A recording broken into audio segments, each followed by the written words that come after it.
Históricamente se le ha atribuido el descubrimiento de la precesión de los equinoccios a Hiparco de Nicea, que fue el primero de dar el valor de la precesión de la Tierra con una aproximación extraordinaria para la época, supuestamente. Las fechas exactas no son conocidas y también se dice que Ptolomeo en el 147 a.C., entre el 147 a.C. y el 127, habría sido probablemente uno de los primeros observándolo. Y también se acepta en realidad, pero ya como más polémicamente, que en la India se lo conocía anteriormente, que había un astrónomo conocido como Sidenas, que era un astrónomo babilonio, que hubiese advertido el desplazamiento en el año 340 a.C.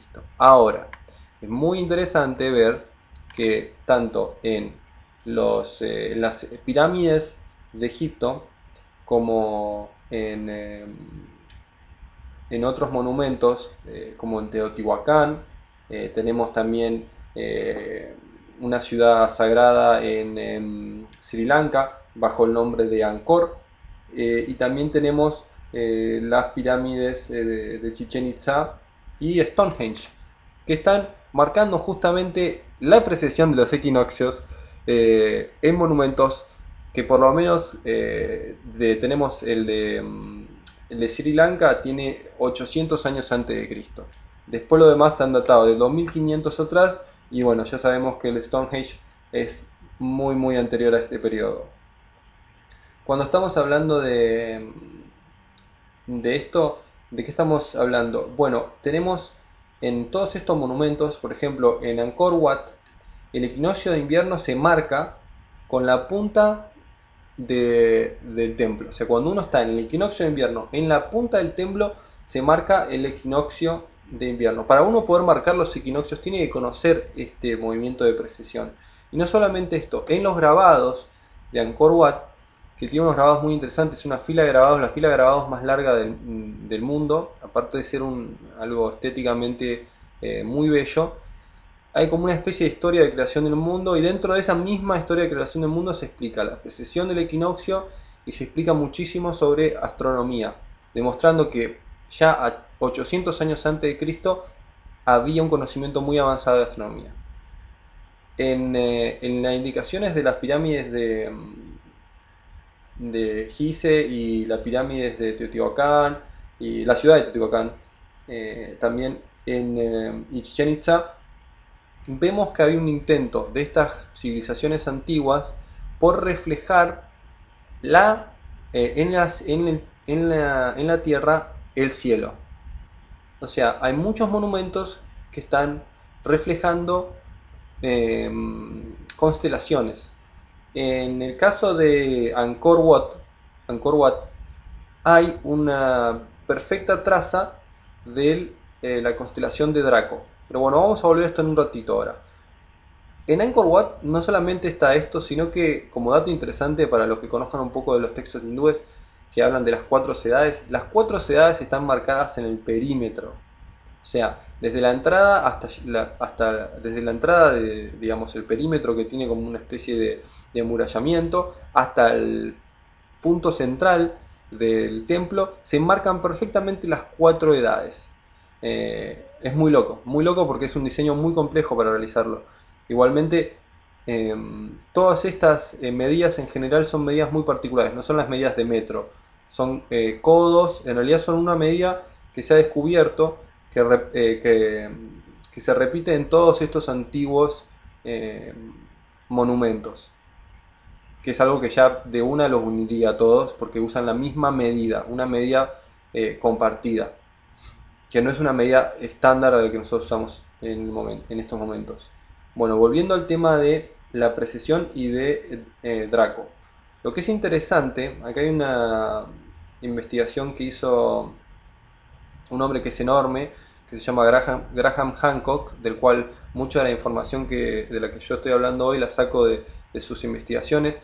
Graham Hancock hizo un estudio sobre cómo se iban viendo ciertos monumentos reflejaban estrellas, constelaciones en la Tierra, o sea, y dentro de estas investigaciones que después se amplió muchísimo, que ha llegado a tener unas investigaciones súper interesantes, cualquier persona que pueda entender el idioma inglés busque cosas de Graham Hancock y dedíquese a verlas y a leer los libros que encuentre porque son simplemente geniales.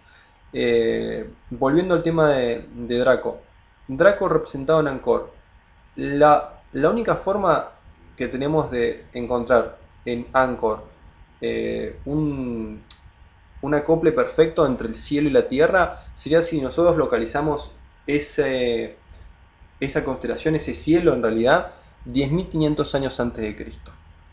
Esta es una fecha muy interesante porque nos vamos a Egipto y en Egipto encontramos que las pirámides, las tres pirámides, se encuentran alineadas con la constelación de Orión. Esto es un descubrimiento muy reciente que no es aceptado, por supuesto, por toda la academia, pero si ustedes lo ven, son las dos pirámides en 45 grados y la tercera, extrañamente, como un poquito corrida, la más pequeña. Esto llama la atención, o sea, los egipcios, o mejor dicho, no los egipcios, porque la civilización que estaba ahí no era egipcia, era otra civilización, es evidente. La civilización que construyó las pirámides tenía la precisión tal de utilizar medidas milimétricas. Entonces, ¿cómo puede ser que tienen dos pirámides perfectamente centradas en 45 grados y la tercera que tiene que completar la línea está un poco descentrada? Para mí es sumamente idiota pensar, directamente idiota, pensar que es un error. Si nosotros vemos la constelación de Orión, el cinturón de Orión, las famosas Tres Marías, fíjense que tienen esas dos estrellitas, de las tres estrellas, hay dos estrellas que están perfectamente alineadas y una tercera que está un poquito corrida. Robert Bauval, que fue la persona que descubrió esto, también se puso a observar digamos, que los egipcios, bueno, la civilización esta anterior a los egipcios, o la fundadora de los egipcios, tenía muchos conocimientos astronómicos y también manejaba lo de la precisión de los equinoccios. Y dentro de esto, en la mitología egipcia se habla del comienzo de los tiempos. ¿Y cuándo sería el comienzo de los tiempos sino el comienzo de la precesión?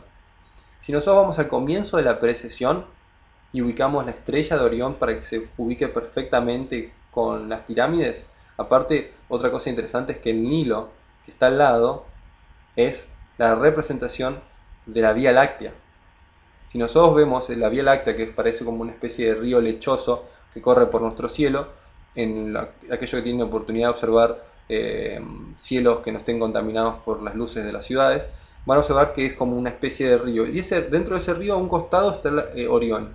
Y esa es la representación exacta que pusieron, en simbología en este momento. Y el comienzo del equinoccio y el lugar para que las estrellas encajen perfectamente en todo este esquema sería alrededor del 10.500 a.C. Un dato más para sumar a lo de 10.000 a.C., 2.500 años antes de Cristo, es que la esfinge, que nosotros le conocemos con rostro de humano, que está de más decir que la esfinge, si ustedes la observan, es como que la cabeza es mucho más pequeña y desproporcionada que el resto del cuerpo. Esto se debe a que ha sido manipulada posteriormente. En un principio era un león completo. Y esto es un monumento que se generó, digamos, obviamente tenía que estar apuntado a la constelación de Leo.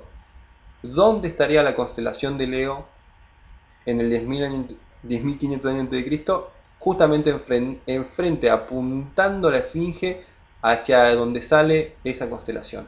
Si la esfinge hubiese sido realizada en la época en la que se la data actualmente, debería ser un toro, porque en ese momento era la era de la era de Tauro, donde salía Tauro por ese lugar. O sea, por ese lugar al que se da la esfinge salía Tauro. Sobre esta datación que nosotros damos astronómica, hay unas pruebas que tienen que ver con el desgaste. Si nosotros observamos el desgaste de la esfinge, a diferencia de las pirámides y los otros monumentos que existen en Egipto, que tienen un desgaste por el viento y por la arena, la esfinge tiene un desgaste por agua. Tienen como canales que corren, como si agua hubiese corrido por sobre ella. Esto obviamente tampoco es aceptado por los egiptólogos. Después entraremos en detalle por qué no son aceptados estos datos. Pero bueno, hay una persona que es Robert Schoch, que se dedicó a, que también es otro astrólogo, es un geólogo que trabajó con Graham Hancock y con Robert Bauval en algunas ocasiones en conjunto. Robert Schoch lo que se dio cuenta es que esta erosión era de agua y que esto dataría a la Esfinge por lo menos en ese periodo de 10.000 años antes de Cristo para atrás. ¿Por qué?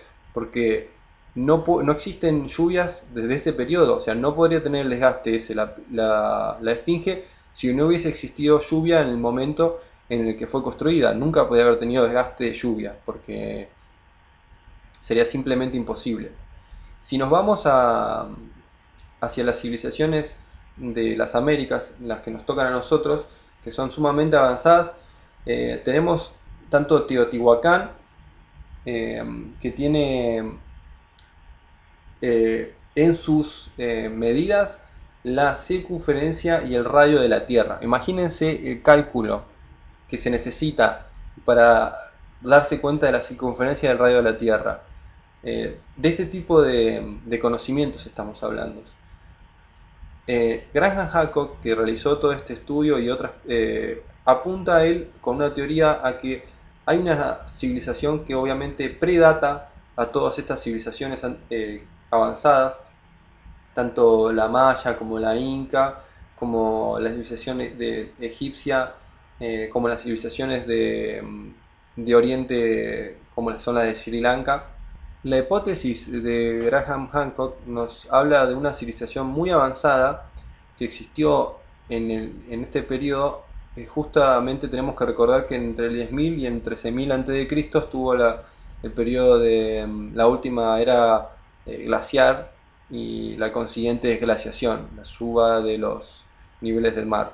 Lo que nos dice Graham Hancock, hipotiza, es que esta civilización se vio destruida en el periodo de desglaciación con la subida del agua del nivel del mar y con los cambios climáticos que ocurrieron, y fueron luego las que iniciaron de alguna forma todas estas otras civilizaciones avanzadas, por lo cual hay esa desigualdad entre grandes conocimientos avanzados y aparente desconocimiento de otras cosas.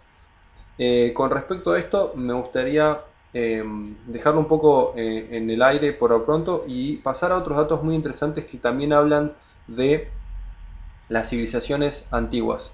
Ya esto por ahí salimos de las evidencias físicas analizables, como son los restos arqueológicos y el análisis que podemos hacer de ellos, pasando a un texto, que es uno de los textos escritos más antiguos que existen, que son los textos sagrados hindúes, en particular el Mahabharata. En el Mahabharata tenemos algo muy interesante, que es la mención de vimanas.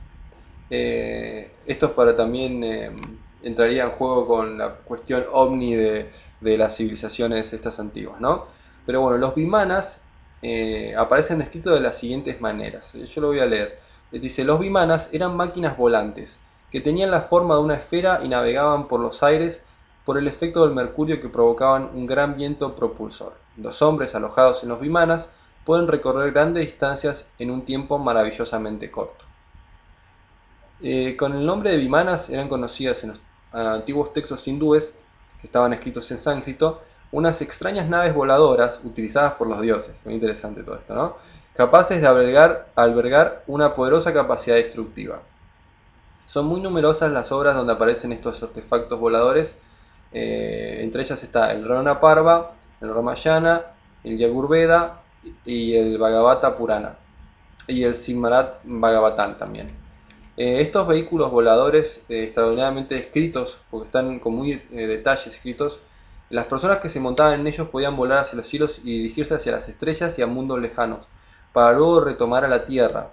Según estos textos, la propulsión se realizaba mediante mercurio, unido a técnicas vibratorias de determinados sonidos capaces de desencadenar poderosas energías, tal y como se describe en el Vimanika Shastra. Los pilotos eran preparados para volar, para obtener imágenes en vuelo a los carros voladores enemigos, escuchar sus conversaciones y técnicas capaces de hacer perder el conocimiento a sus pilotos.